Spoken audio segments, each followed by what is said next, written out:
Movie की शुरुआत में हम मार्क और लूटर को देखते हैं जो एक केमिकल का भरा ट्रक लेकर जा रहे थे, पर ये दोनों अपनी ही बातों में मगन होते हैं, इसलिए इनको सामने खड़ा हिरन दिखाई नहीं देता, इसलिए वो हिरन से टकरा जाते हैं। इसी दौरान ट्रक में से एक केमिकल का ड्रम निकलकर बाहर गिर जाता है और वो लुढ़कता हुआ एक नदी में चला जाता है। इधर मार्क ट्रक से बाहर उतरता है ताकि वो इस हादसे का जायजा ले सके। वो फिर से ट्रक के अंदर आके बैठ जाता है, पर इन दोनों को पता नहीं चलता कि पीछे के केमिकल का ड्रम गिर चुका है। फिर देखते हैं कि वो ड्रम एक नदी के किनारे वीवर्स के घर के पास आकर लीक हो जाता है। सारा केमिकल वीवर्स के घर के ऊपर गिरता है और कुछ पानी में बह जाता है। सीन शिफ्ट होता है तो हम तीन लड़कियों को देखते हैं जो वेकेशन मनाने के लिए अपने फार्म हाउस पर जा रही थी। इन तीनों लड़कियों का नाम है मैरी, जोई और जिन। तीनों मैरी के फार्म हाउस पे जा रहे थे। फिर देखते हैं एक लड़का नदी के किनारे फिशिंग कर रहा था, उसके हुक्म में कुछ फंस जाता है और वो उससे बाहर खींचने लगता है, पर वो चीज ही उसे अंदर खींचने लगती है। फिर देखते हैं कि कोई पीछे से आकर उस लड़के के ऊपर हमला कर देता है और उसे वहीं पे मार देता है। कुछ टाइम बाद ये तीनों भी इस नदी के पास पहुंच जाती हैं। ये नदी इन लोगों को बहुत पसंद आती है, पर ये लोग पहले रेस्ट करना चाहते थे, इसलिए ये इस जगह से निकल जाती हैं। फाइनली सभी अपनी लोकेशन तक पहुंच जाते हैं। ये मैरी का फार्म हाउस है। उसे मिलने के लिए यहाँ पे उसकी आंटी भी आती है जो इन लोगों की पड़ोसी है। तीनों घर में जाकर बैठती हैं। फिर जिन वॉशरूम जाती है, वॉशरूम जाके अपना मोबाइल देखती है। मोबाइल देखकर पता चलता है कि यहाँ पर तो सिग्नल ही नहीं है,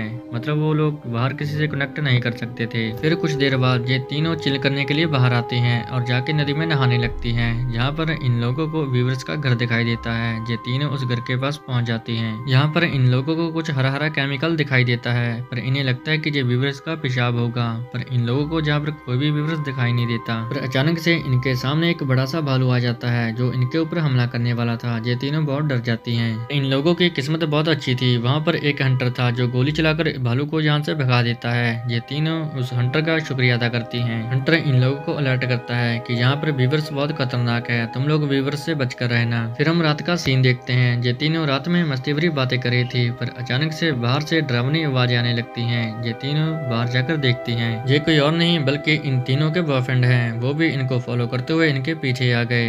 इन तीनों लड़कों का नाम है सैम, टॉमी और बुक। तो जहाँ पे सैम जिन का बॉयफ्रेंड है और टॉमी मैरी का और बुक जोई का बॉयफ्रेंड है। फिर ये सभी कपल आपस में रात में मजे करते हैं। जब जिन वॉशरूम में थी उसे यहाँ पर कुछ आवाज आती है। वो पर्दा हटाकर देखती है। यहाँ पर एक खतरनाक वीवर था। जिन डरकर चिल्लाते हुए बाहर आ जाती है। जिनकी आवाज सुनकर सभी उसके पास आते हैं। फिर सभी उस वीवर को पकड़ने के लिए एक साथ में वॉशरूम में जाते हैं। वीवर बहुत खतरनाक था। ये लोग बेड से पीटे पटकर उस वीवर को मार देते हैं और एक बोरे में बांधकर बाहर रख देते हैं और सभी अंदर बैठकर बातें करने लगते हैं। पर बाहर इधर हम देखते हैं कि वो बोरा हिल रहा था, मतलब वो वीवर अभी तक मरा नहीं था। फिर सुबह होती है। सभी एंजॉय करने के लिए बाहर आते हैं। बाहर आके देखते हैं कि उस बोरे में से वीवर निकल चुका था। तो सैम कहता है कि रात में कोई जानवर उसे खा गया होगा और सभी लोग एंजॉय करने के लिए नदी में चले जाते हैं। पर जिन नदी के बाहर ही बैठती है क्योंकि वो कल रात हुए हादसे के बाद बहुत डर गई थी। पर ये सभी लोग अपना नदी में एंजॉय कर रहे थे। पर तभी बक के पैर में कुछ टकराता है और वो चीज बक को अंदर खींच लेती है। पहले तो इन दोनों को लगता है कि बक हमारे साथ मजाक कर रहा है। जब बक बाहर आता है तो बक के हाथ में उसका पैर था और पूरा पानी खून से लाल हो गया था। ये देखकर सभी भागकर पानी के बाहर आते हैं। टॉमी बक के पाँव के ऊपर कपड़ा बांधता है ताकि खून बहना बंद हो जाए। फिर देखते हैं कि इन वीवरों ने इन लोगों को चारों साइड से घेर लिया है। ये वीवर उन लोगों के ऊपर हमला कर रहे थे। जिन भागकर कमरे के अंदर जाती है और हेल्प के लिए फोन लगाती है, पर इन वीवरों ने पहले ही फोन की तार काट दी थी। घर के अंदर जिन के ऊपर एक वीवर हमला कर देता है और उसे काट लेता है। ये सभी वीवर्स उस केमिकल की वजह से ज़ॉम्बी बन चुके थे और इन्हें मारना बहुत मुश्किल था। जिन डरते हुए किसी तरह इस ज़ॉम्बी वीवर को मार देती है और इधर इन लोगों को ज़ॉम्बी वीवर्स ने घेर लिया था। सैम डॉग को उठाकर पानी में फेंक देता है। सभी वीवर्स उस डॉग के पीछे लग जाते हैं और उसे मार देते हैं। मौका देकर सभी लोग नदी से बाहर आते हैं और घर के अंदर भागते हैं। रात में देखते हैं कि वो वीवर अभी तक मरा नहीं था। जिन कहती है कि ये वीवर नहीं बल्कि ज़ॉम्बी है। सैम चाकू उठाता है और उसे मार देता है, पर बक की हालत बहुत खराब थी। उसे हॉस्पिटल लेके जाना होगा वरना खून बह जाने की वजह से सुबह होने से पहले बक मर जाएगा। टॉमी और जोई बक को हॉस्पिटल पहुंचाने का फैसला करते हैं। टॉमी और जोई बक को उठाकर गाड़ी तक पहुंचते हैं और जहां से निकल जाते हैं। आगे जाकर देखते हैं कि रास्ता बंद था। एक पेड़ रास्ते के बीचों बीच गिरा हुआ था। वहाँ पर एक गाड़ी और खड़ी थी जो कि उसी हंटर की थी। टॉमी उस गाड़ी में से एक एक्स उठा लेता है और वो जोई को देता है। टॉमी हेल्प लेने के लिए आगे पैदल ही निकल जाता है। जोई और बक दोनों गाड़ी में बैठते हैं। कुछ टाइम बाद जोई को टॉमी के चिल्लाने की आवाज आती है। टॉमी एक पेड़ के नीचे आकर मर चुका था।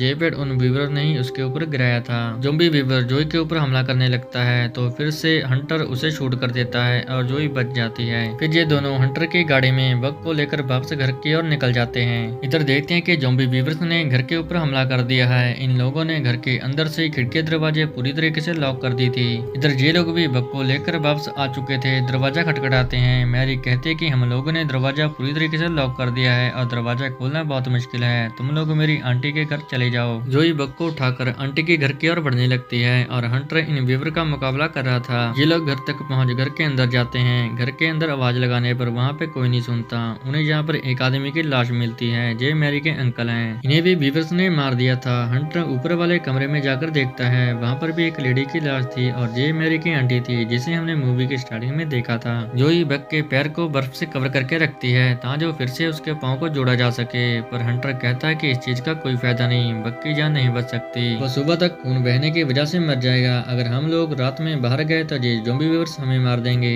इधर देखते हैं कि मैरी बेड पे सोई हुई है और उसके पास जिन आती है। जिन मैरी के ऊपर आ जाती है। मैरी को लगता है कि जिन मेरे साथ रोमांस करना चाहती है। पर इतने में जिन के नाखून बढ़ने लगते हैं और वो ज़ॉम्बी में बदलने लगती है क्योंकि पहले कॉल करते टाइम एक वीवर ने जिन को काट लिया था। अब जिन का सलावा मैरी के मुंह के अंदर गिर रहा था। जिन मैरी के ऊपर हमला करने वाली थी कि इतने में सैम आकर जिन के ऊपर हमला करता है और वो मैरी को बचा लेता है। इधर देखते हैं कि बक हंटर के ऊपर हमला कर देता है क्योंकि बक अब ज़ॉम्बी में बदल चुका था। ये देखकर जोई हंटर की बंदूक उठाकर शूट कर देती है पर ये गोली हंटर को ही लगती है। जोई भागकर ऊपर वाले कमरे में जाकर कमरा लॉक कर लेती है। पर अंदर मैरी की आंटी की लाश थी जो ज़ॉम्बी बन चुकी थी। वो जोई के ऊपर हमला करती है। जोई अपनी जान बचाने के लिए खिड़की से कूद जाती है और वो नीचे गिरकर बेहोश हो जाती है। इस साइड देखते हैं कि काफी सारे ज़ॉम्बी वीवर्स घर के नीचे से हमला कर रहे थे। सैम और मैरी इससे बचने की कोशिश में लगे हुए थे। बाहर से जिन घर के अंदर आने की कोशिश करती है जो कि अब एक ज़ॉम्बी है। ये दोनों जाकर वॉशरूम में छुप जाते हैं। मैरी सैम को सारे कपड़े उतारने को कहती है क्योंकि उसे शक था कि वीवर ने सैम को काटा होगा।